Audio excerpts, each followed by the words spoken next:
Okay, hello everyone. Oh my goodness, this is one of my favorite topics to talk about, so we're going to get started really quickly. Type into the chat if you can. I'd love to know where you are tuning in from and what grade level you are representing. So there you go. It's, we're in admissions. I'll let you go ahead and do that, but I know we're in it. This is admission season, obviously, for seniors getting their admission decisions. So things came out today. Things have been coming out and rolling out in the last couple of weeks. So you may know someone who's been through this process through this year and know it's been quite a doozy of a year. So anyway, would love to know where you are tuning in from. If you just type that into the chat, so I can know where you are and what grade level you represent. So, okay. Just getting organized here. So, just so you know, tonight is what I call an informal presentation. I liked the variety. I love to talk about college admissions. I could do it all day, every day, maybe college football too. But basically, we do a sort of an informal presentation just because there's a topic that I like to talk about. So I literally have like notes, here on my like little whitey board. And then we do a formal presentation every other week. So tomorrow, Thursday, at 4 o'clock, we'll do the 4 questions every admission officer asks before deciding who to admit or reject. So, or deny. So that's tomorrow. And then that will repeat next Wednesday, and then we'll do a new topic. Okay. So there's always a formal and informal each and every week, just so you understand. All right. So those of you who are new to this world, this channel, if you've been, I don't know if you found me, I'd love to know where you found me. If you found me on Instagram or YouTube or referred. But just a quick little backstory on me. So you're like, who is this? Why should I listen to you? My name is Dr. Cynthia Colon, and I'm a daughter of an immigrant mother. I grew up and I went to a public school. I had, at the time I had big dreams. So I wanted to go to USC. That was like, my Harvard. Most of the students that I went to school with, most did not go to a 4-year college. Very few, a few percentage. Many went to, if they did, they went to the local state schools or, maybe some local UCs, the University of California. But anyway, I ran with a group that we were all aspiring to go to 4 years. So I got admitted to USC because my mom asked for help. She did not know how to help me to get admitted to college. So she had held onto a business card, and we went to go meet Mr. Raul Vargas, who just was kind enough to give us sort of the blueprint of what to do, how to get an application, what to say in the application and the essays. And I'm always thankful to my mom for just like being willing to raise her hand and say, like, I need help. I can't do this by myself. So when I see you, I think of my mom. Like, you're here, you're taking time out of your day, your evening, dinner time, and you're putting your child first. So I get like choked up just thinking about what she was able to do for me, and then it changed the trajectory of my life. So that's my story as far as when I was a kid. But I was paralyzed, but I got through it. The bigger story is that when I started, I went to Columbia University for graduate school, and I worked at Barnard College, all women's college, one of the sister schools. And then my first job was at Vassar. And when I worked at Vassar College in the admission office, that's when I was like, oh, what? That's when I saw sort of the discrepancy of resources between public and private or elite private schools, private high schools. And so it really kind of made it my mission to sort of start to journal and write. And that's how I came up with my book. I've done a TEDx talk. I've been on a number of local TV stations, and also Chicago and New York, some other places, San Diego. So all that to say is you're in the right place if you are just saying, hey, I need help. I'm a parent and I don't know how to do this on my own. So bravo to you for saying that. So with that, let's get started. Yeah. Okay. Is that good? Tayo from Atlanta. Oh my God, I love Atlanta. I need to get back there. Agnes Scott, Emory, Spelman, Morehouse, so many good schools. Okay. Now, thank you for sharing, Tayo. So you're a junior. Okay. So there's some of you here. If you just joined, I just said this tonight is one of our informal nights. And my team says, okay, you can talk about whatever you want because, you can do what you want, but it's not formal. Okay. So the first thing is tonight is all about demonstrated interest. And if you've been following what's going on with college admissions this year, you might know or be feeling the pain of what that must feel like to get all the way to senior year and think that you've done everything right and then not get admitted. So you might know somebody. I'd love to know, yeah, say me, if you know somebody who you feel like, oh my gosh, how did that person not get in? Usually parents know a neighbor, a family friend, or one of their child's friends that are seniors that you go to. It's just mind boggling. So I say this because demonstrated interest has continued to grow in terms of how much it plays a role in this admission process. So let me just back up for a second. Um, you may or may not know that some, not every, but many colleges keep track of how often students open emails and just keep track of almost everything, so that they're seeing how interested your child is in that institution. Now, we have we can blame a lot of things on this, but if we go back to the mid 80s, late 80s, it was the US News and World Report, the college rankings. That's when it began. So I imagine I've never met a parent who didn't know what that is, or at least even if you've never bought the magazine or bought the magazine. Back in the day, we did. It used to be an actual magazine. I'm sure you can get one, but if you've never looked at that list, I'd be surprised. But at least that this rankings list exists. So imagine if you are, a soda pop company, and you're like, there's a list of that ranks, what soda's best. Okay, like I'm going to use all my marketing dollars to get to the top of that list. So that's basically what happened. And we all, as human beings and Americans, we love a good list. We love a good rankings, right? I look at Netflix, like what's trending? What are the things I want to watch? Okay, boom. So in the 90s and it basically just started happening. The colleges were doing whatever they could to recruit, to market, and to pitch basically to anyone and everyone across the country to get more applications, to get more students to want to come there so that they can then decline or reduce the number of admitted. It's like a crazy thing, right? Supply and demand. So if you can just imagine, at first it was probably just a few schools trying let me see if I can get to the number one. And then once you are at number one, or once you are in the top 100, top 50, you do everything you can to stay there. So demonstrated interest is going to be something I explain how colleges backwards engineer to get above in the ranks, right? You're like, what are you even talking about? Okay, I'm going to break it down. All right, so let's start. Let me see my notes here. Okay. Are you with me? Kind of, right? A little curious, right? Um, so what is it and why, how do colleges track it?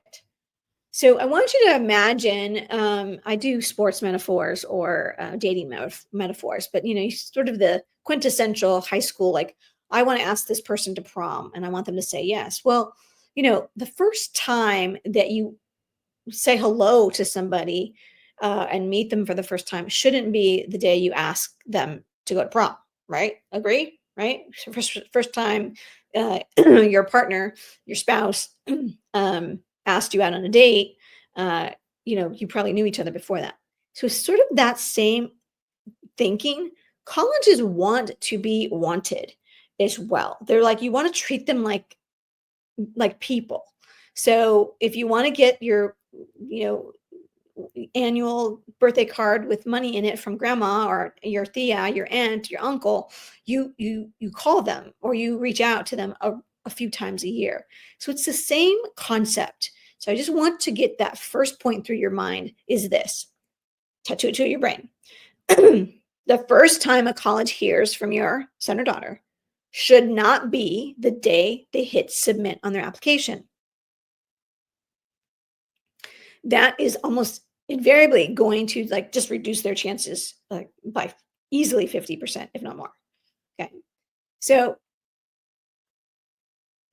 what is it is like just showing interest. Like, hey, I'm here. I'm following you. Oh, hey, I like you. Oh, hey, can you tell me more? It's just like making noise. Like I'm interested in you, right?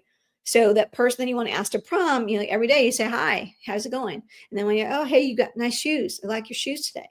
Oh, you look good. You look good. Yeah, I like your outfit. Hey, you want to study? You want to grab some ice cream? After school, like you just like little by little. Hey, I know your favorite thing is Swedish fish during Lent, right? Fish Fridays. I bought you a little bag of fish, Swedish fish. Okay. So you're just making noise. You're building a relationship. Okay. How do colleges track it? So they're tracking on social media. They're tracking how often you open the website of the school. They might be tracking, emails. When you sign up, when you go visit colleges, you sign up for online webinars, anything like that. Okay. They're tracking a number of different things. Okay. Now, you might be asking, does every college do this?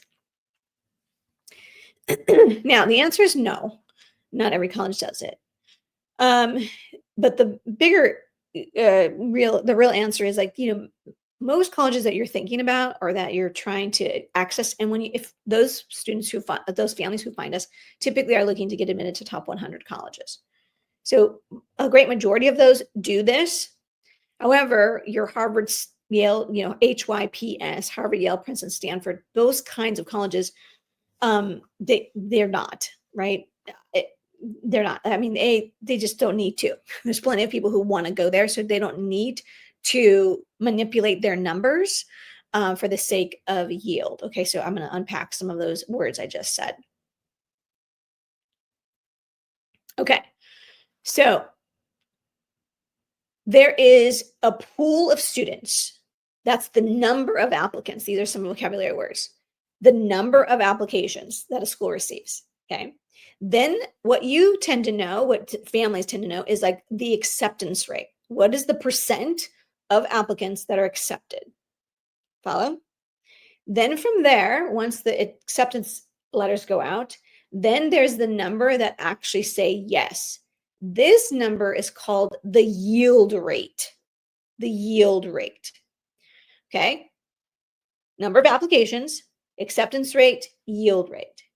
Now, if I'm Harvard, last year, their numbers for this year aren't out yet, but last year they had 54,000 applications.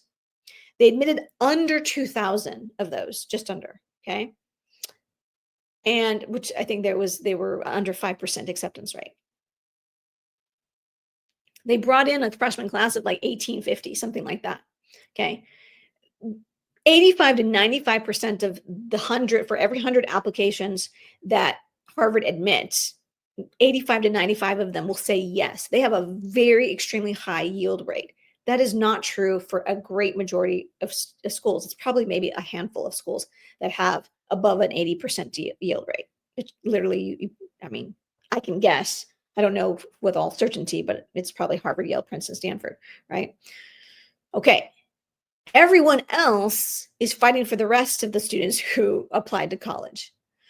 So when you have such a high yield rate, or when you can predict your yield rate, then you can lower your acceptance rate. Harvard knows they only need to admit about 2,000-ish, less than that, to get a class of 1,850 and 1,900 students. They know that. Okay. Other colleges, over time, they look at their numbers every year and they go, what is our yield rate? Our average yield rate is 20%. Maybe some it's 30%, maybe some it's 40%. You'd be surprised how low the yield rate is, right? Imagine students who get admitted to 10 colleges, they're only going to pick one. So the yield rate for most colleges is quite low. So how do they combat that?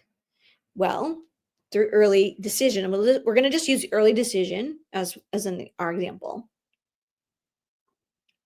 For early decision, for every one applicant I get, let's say there are 10 early decision applications, okay? And I'm going to admit 5 of them. I'm at 50%. But for every one I admit in early decision, that is 100% yield rate. I'm going to get all 5 to say yes, okay? I go 5 for 5. Now, in regular decision, I didn't use a big enough number, but in regular decision, if I have 10 applicants and I admit 5, I might, if I'm lucky, get 2 to say yes. Okay. So if I can pad my numbers or start to bring in the freshman class in through early decision numbers, now of the 1,000 kids that I want to have in my freshman class, if I've admitted 500 of them already, now I only have 500 spaces left. So for the rest of everybody else that's applying in regular decision, I'm going to fill 500. But in early decision, I filled 500 from the get-go. Okay. So as the prediction of yield, as I can predict it higher, uh, what am I trying to say? If I can have a better chance of predicting who's going to say yes from this other regular pool, then still I have, maybe instead of 2, maybe I can get 3 out of the 5. Okay.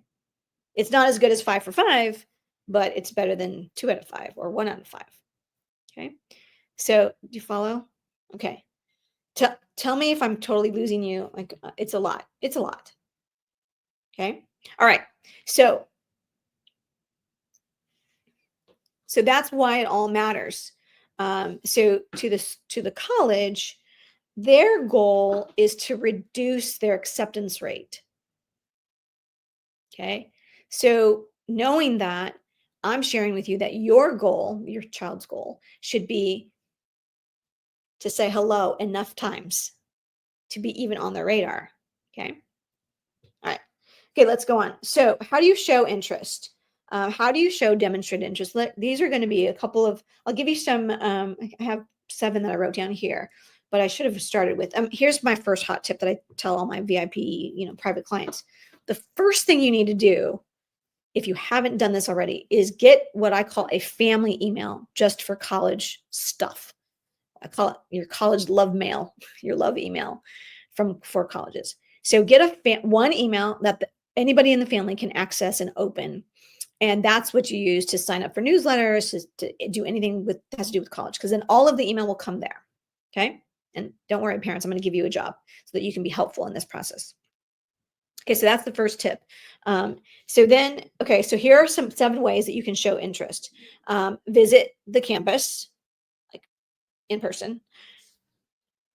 Most people, I know I didn't have a budget, when, I was a kid, to go travel the country. But I mean, if you can, you go. But I would say just use your own backyard. So figure out like a 25 or 50-mile radius and make it a goal to see some colleges. Maybe when you're on a business trip or a weekend away or something like that. But just make it a priority to visit. I would say at least 5 colleges before senior year. And it can be, okay, small liberal arts, a state school, big private school, or just kind of go do the Goldilocks method, right? So visit. Okay. The key here is that you register to visit for your visit. So you go online, you go to the admissions page, and you register. Right. I'm going to meet a private client at USC next Wednesday, whatever that date that is. And she's already signed up. I hope there's space left. I didn't do it. She's already signed up. So I said, yeah, I'll meet you there. So they're signed up for the 10 o'clock tour or something like that. So the key is to register. Why? You got to know this answer already. It's a trick question, right? Why? So that you get like credit for it, right? You're getting like a little gold star next to your name. Yep, they signed up. Yep, they showed up. Yep, they're interested. Boom, boom, boom. Okay, so you sign up, you show up, and then you check in. Okay, so that's the key to the visit. Star, star, star. Boom. You can also follow them by social media. So many colleges, I follow my own alma mater. I follow USC. I don't follow Columbia or UCLA. Maybe I should.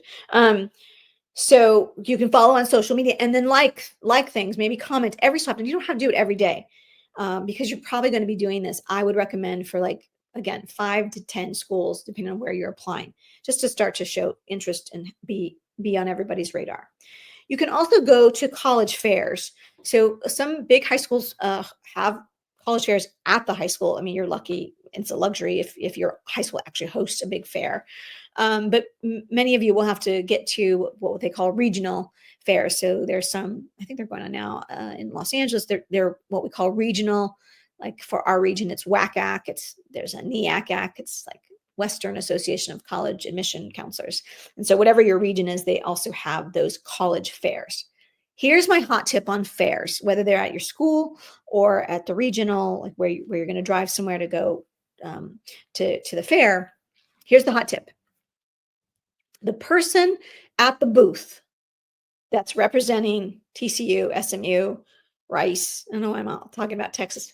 Okay. Or, the school, Emory, Northwestern, USC, UCLA, Berkeley, U Michigan, whatever booth they're at, the likelihood that that person is in charge of that region and will read the applications from those high schools are extremely high.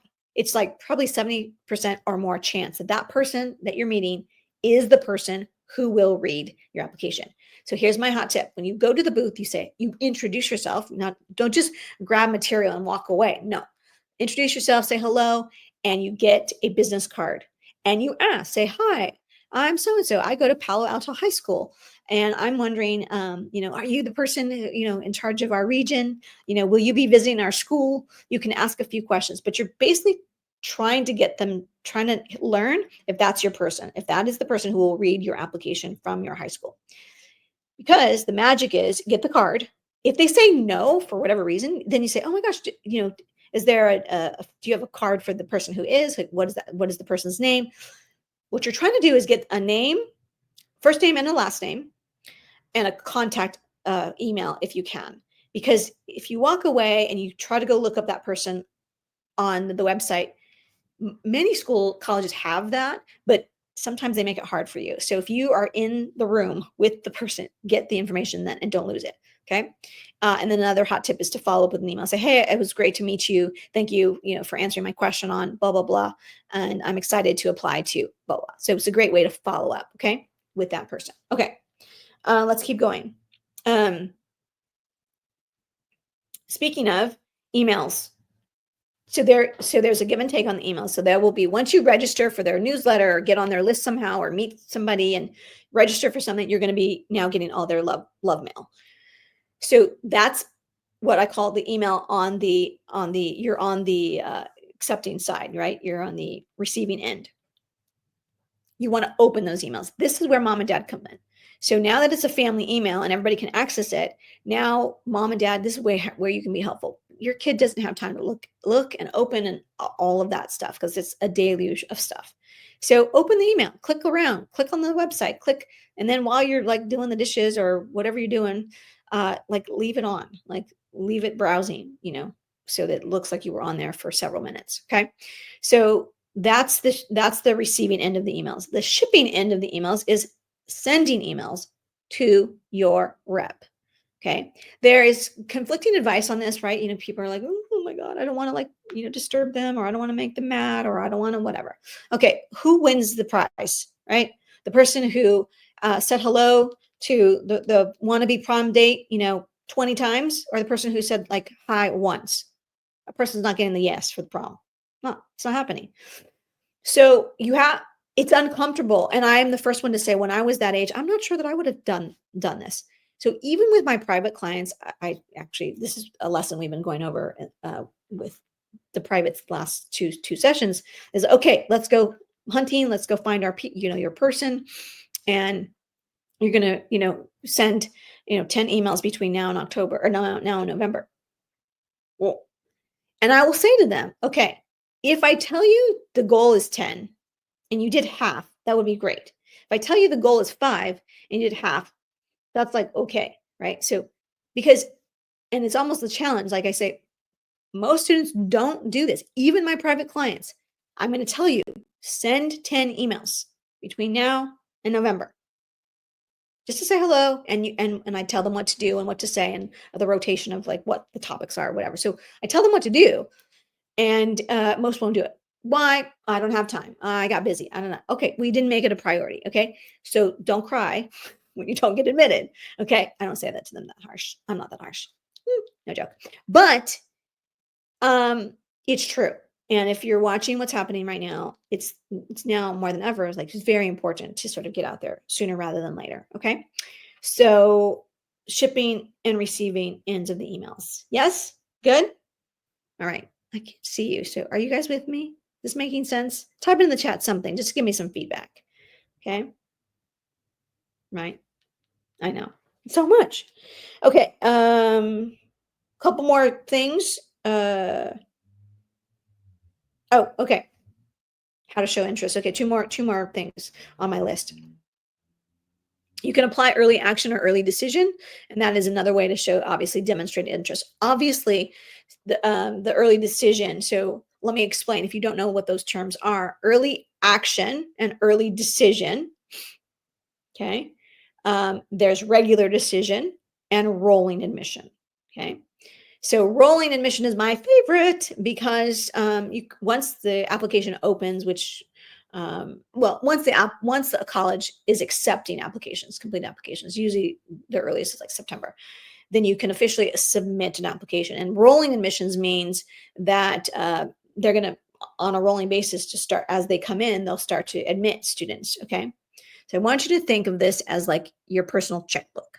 When I was a kid, in the beginning of the month, we were like going to the movies, having Chinese food for Friday, dinner. And like we went out and we splurged, right? So it was movies and dinner, right? And by the end of the month, it was like beans and rice, like, or pizza maybe. Stay at home and watch Dallas, you know. Okay. Who shot JR, right? So think of it that way. A rolling admission in the beginning, if you can get in your application sooner, then there's plenty of spaces. There's like, 10,000 spaces we've got to fill. Let's give them out. Like, yes, admit, admit, admit. Well, as you get closer to the end of the road, there's fewer spaces available. So I like rolling admission. Get a yes before Halloween. Just, it'll help. Then there is early action and early decision that usually typically happens in November 1st or 15th. Early action says, I want to say, yay, you are one of my first choice schools. And if I'm admitted, I have until May 1st to decide.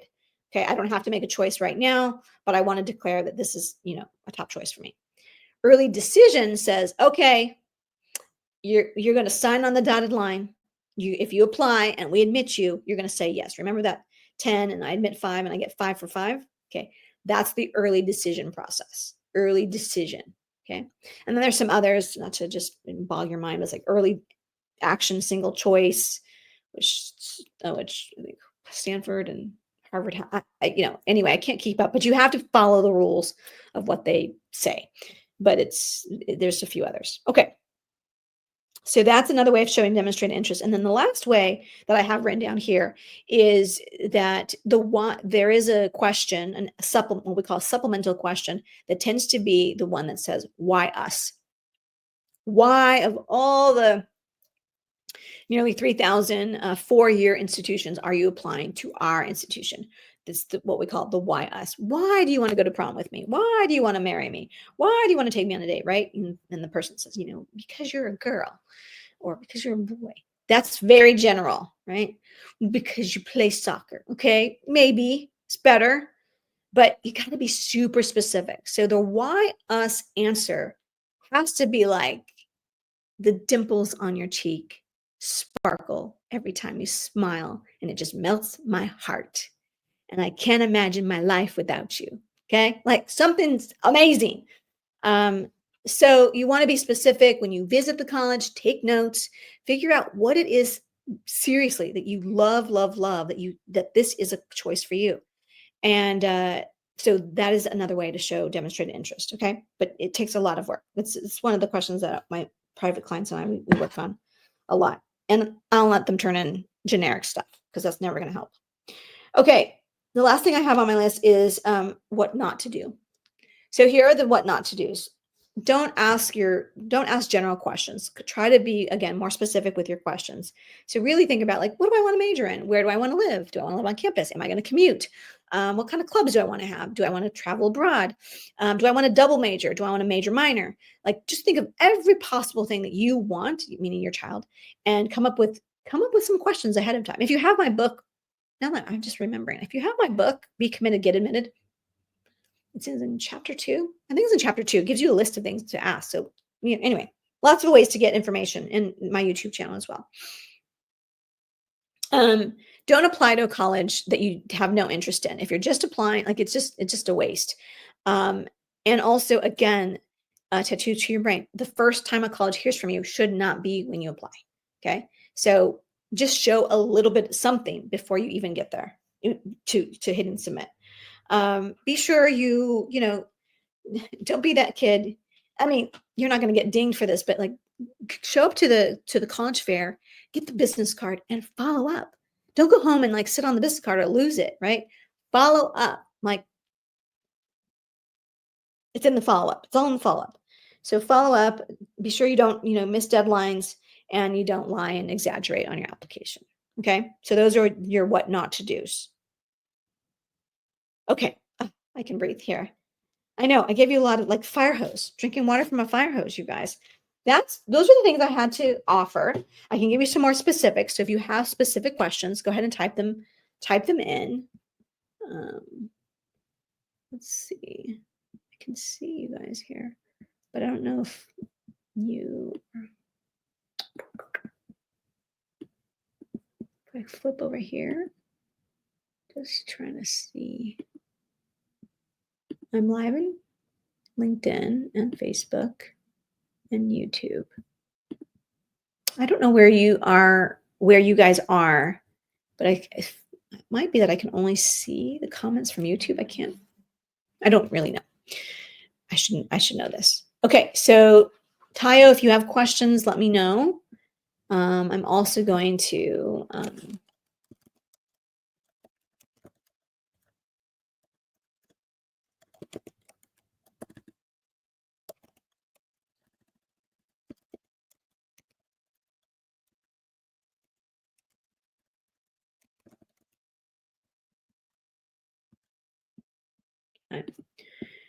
what I'll do now is I'll share. Okay.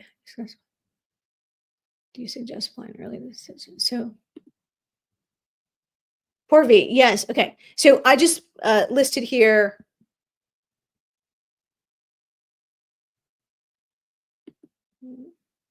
There we go. The link. So if you want to make an appointment and you want a strategy session, I do offer a free 45-minute call for strategy. So you can book that call. But I'm going to answer this question. Thank you for the question.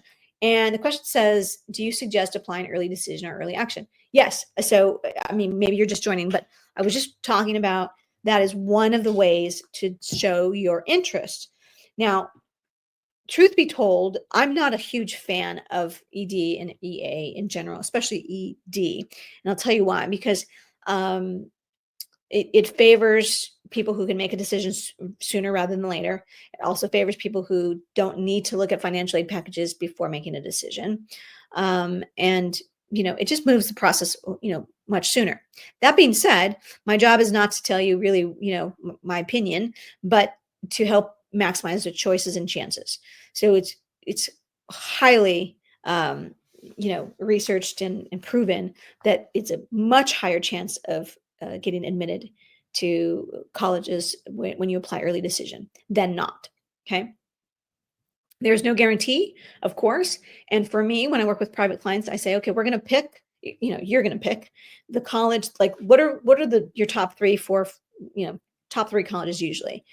And from that list, we choose the one, or I encourage them to choose the one that they are closest to getting admitted already just by themselves. Like, like they have the right grades and test scores and they have the right leadership. They have all the things working in their favor, but it's like just out of their reach. So I always say, like, for me, another metaphor I use is like, what do you come to the table with? Like when in a housing market, okay, you have a budget, you can afford a 2-bedroom house or a 3-bedroom house. My job is to help your child get admitted on that same budget to a 3.5-bedroom house or a 4-bedroom house, even if they only have a 3-bedroom budget. Okay. So what do you bring to the table? And so we're looking for a college to apply early action or early decision that's just above their budget. Okay. If you're coming to the table with a 3-bedroom budget and you're trying to get admitted to a 5-bedroom house, probably not going to work. So I'm happy to tell you that it's not going to work, but ultimately it's your decision. So strategic having a strategic application is key, but also having a overall strategy with the college list is key to success. Okay. All right. Can't post comments to some destinations. Okay. Other questions? You guys, you see I'm an open book.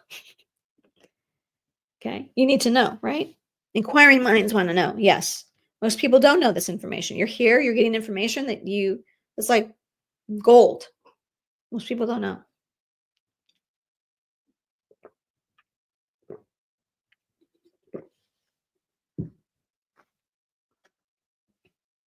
Okay. Okay. Is this helpful? Yeah. Okay. Okay. Good. Thank you. I see the thumbs up. Love it. Okay. Other questions?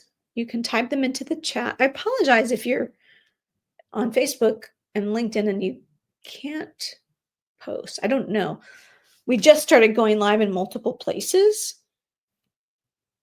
So I'm not quite sure if I'm doing this right. I could be on my end, you guys. So sorry about that. You can email me and let me know. Here, let me type my email in case you need to tell me. It's Cynthia at Dr. Cynthia Colon. Okay. So you can email me. If you're listening to this and you're like, I can't type a comment, I can't type a question, please let me know. You can send me an email. So there you go. Okay. I'm just kind of trying to see. I don't want to cut anyone off. If you have a question, I'm happy to answer. Okay. Well, I'm going to share with you just a little bit, if it's okay. I hope it's okay. I'm going to share with you how we work with students. And if you have any more questions, I'd be happy to ask. But here's the thing. We use we have what's called the IB Success Formula. And what we do is we work, first of all, we work with students in groups and or one-on-one, but we mostly do a lot of a combination of those two things by using the IB Success Formula. So there's 3 things that we take a look at. And the first thing is we evaluate a student where you are on the leadership hierarchy chart, Dr. Colon's leadership hierarchy chart. And so what most people do is what we call the passion project. What we call the equivalent of that is like a coolness factor or coolness project.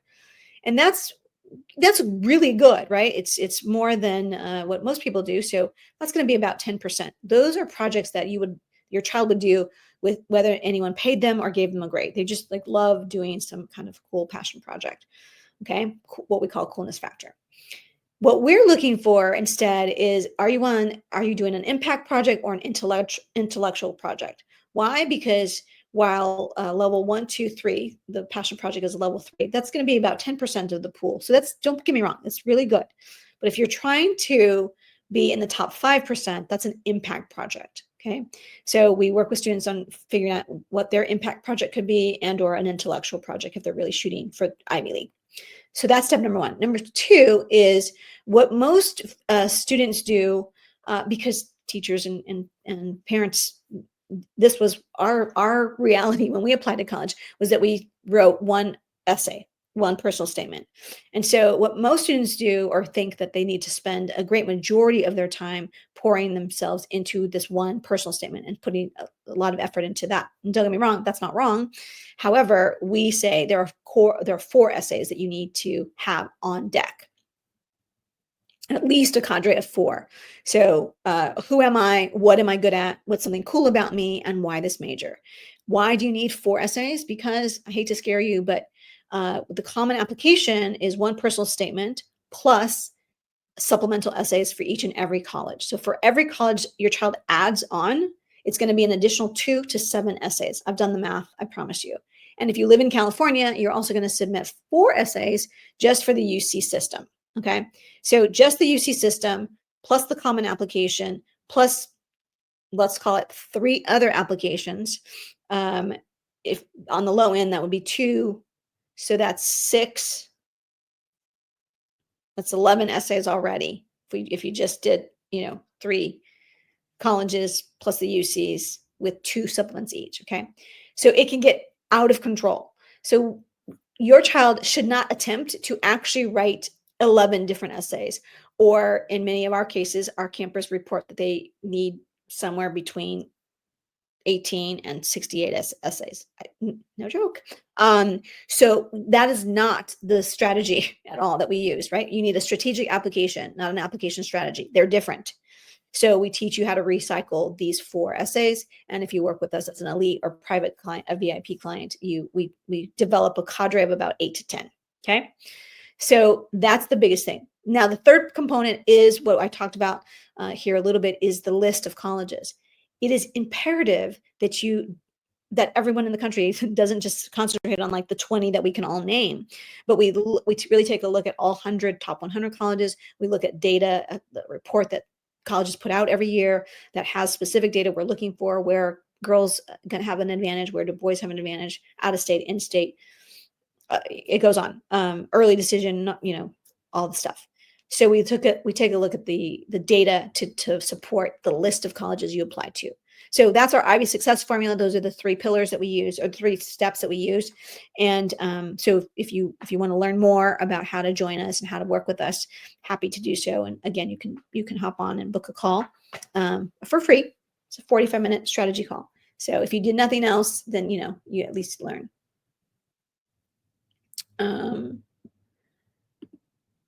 Let's see, I'll put that up there. Let's see, I saw another question come through. Thought I was overwhelmed. Yeah. Yeah. Oh my God. Yes, Tayo. I mean, if you get a family email, I mean, it just relieves so much stress from everybody. Like, can you imagine getting that much email? Like some students, like, well, they'll just, and it's no judgment because they don't know any better. Like, oh, they sign up for the PSAT or whatever. And they're like, oh, I'm gonna use my school email. And then like you can't even find your teacher emails because so many other things in there. Okay.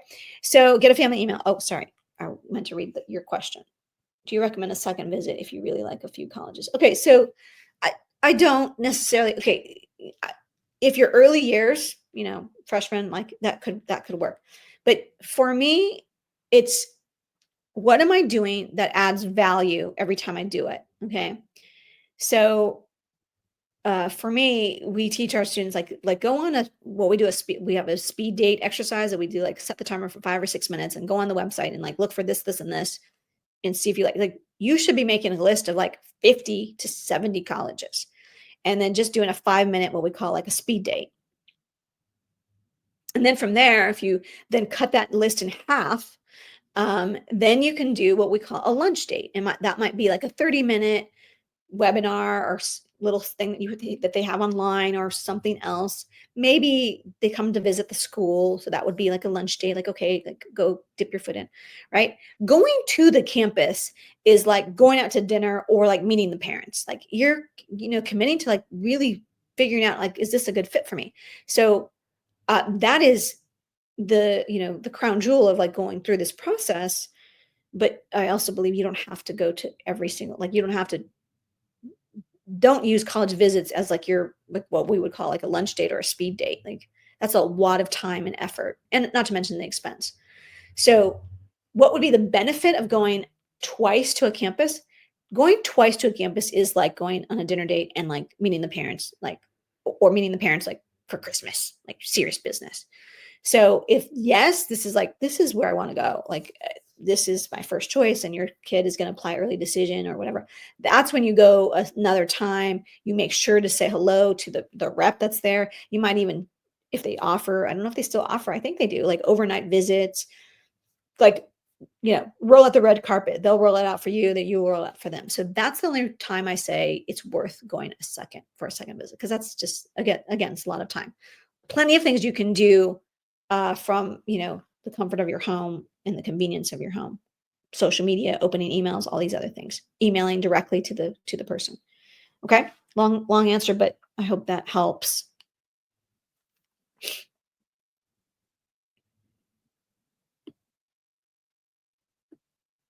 Okay. Okay. Awesome. All right, I'll kind of linger here in case someone else is going to ask a question in the chat. Um, or in the chat. I say chat. Is it? It's called chat. YouTube in the comments. So I'll just hang out here for just another minute and see what else I can. Um, let's see. I think next week. I can't remember what topic our informal topic is next week, but those of you, if you're just joining, I mentioned it as you were coming on that each week I have one informal presentation and one formal presentation, and they swap what days of the week they are. So this week's informal presentation is today, demonstrated interest, because these are I just like to talk about different topics. I don't like to do the same topic every single week. So, so we've got this one, demonstrated interest, that we went over, which is why I don't have a presentation or anything formal. I'm going to just give it to you real and raw and candid. And then on the opposite day, we do our formal presentation, which is the 4 questions every admission officer asks before deciding who to admit or deny. So that will be tomorrow at 6 o'clock. So look for emails. You'll see it. You can sign up. I wish I had Stephanie. She was flying on the plane, so she's not here with me right now. So that's how it works. So next week, that presentation, the formal one, will be on Wednesday, and I'll do an informal one on Thursday. So that's the way I keep myself engaged also. Okay. Because I know people like to know these other topics. Okay. All right. Let's see if anyone else has a question. And then if not, I will let you all head to dinner. So, okay. Lovely to meet all of you. And welcome to the family. Welcome to our world. And there are a number of ways that you can get good information on the YouTube channel. It's Dr. Cynthia Colon. Everywhere else is Dr. Cynthia Colon, all one word, for LinkedIn, Instagram, and everywhere. So you can get for YouTube videos. There's one that just had a lot of views in just the last week. So you can look there. What is it called? But it has me and it says, "This is harsh." And I go through on my YouTube, on the YouTube video, I go through the exact process we used at Vassar to and deciding who to admit or deny. So it's been pretty popular in the last 12 days. So you might want to check it out. Okay, I saw some things come in. So Lisa Miller, yes. Oh, you're welcome. Hi, Lisa. Hi, Vanius. You are so welcome. Lovely to see. I love this little emoji. Hello. How cute is that? All right, you guys. It's been lovely to be with you tonight. Thanks for hopping in. And wherever you are, go make it a happy and sunny day. Bye for now.